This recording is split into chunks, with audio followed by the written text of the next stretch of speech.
இது பைக்கில் உள்ள பல்ப்பு. பைக்குக்கு ஸ்கூட்டருக்கு எல்லாமே ஒரே பல்ப்பு தான், 12 வோல்டேஜ் தான். இது வந்து 3 பின் இருக்கும்.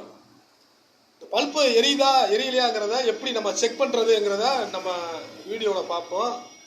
இதில் 3 பின் இருக்கும் பாருங்க. இதில் வந்து 3 பின் இருக்கும். இந்த சென்ட்ரு பின்னில் வந்து நம்ம ஒரு வயரை வச்சுக்கிறோம். இந்த வயரை தூக்கி சென்டரில் வை ஆக்கிமே.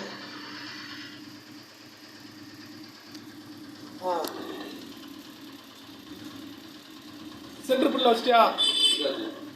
சரி. மைனஸில் ஒன்று வை, ப்ளஸில் வந்து வயரை வை.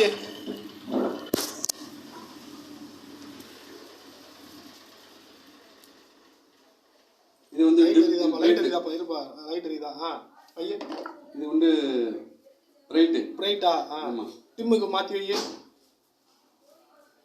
ஒவ்வொரு பின்னையும் மாற்றி வைக்கணும். பிரைட்டுக்கு ஒரு டிம்மு. இது வந்து பிரைட்டு. அவ்வளோதான், சின்ன விஷயம் தான். அவ்வளோதான். இது எப்படி எரியுதுங்கிறத இப்போ வீடியோவில் பார்த்தீங்க. இதான் ஓகே. என்னடா துபாயில் பிறந்தவனே, என்னடா விஷயம்?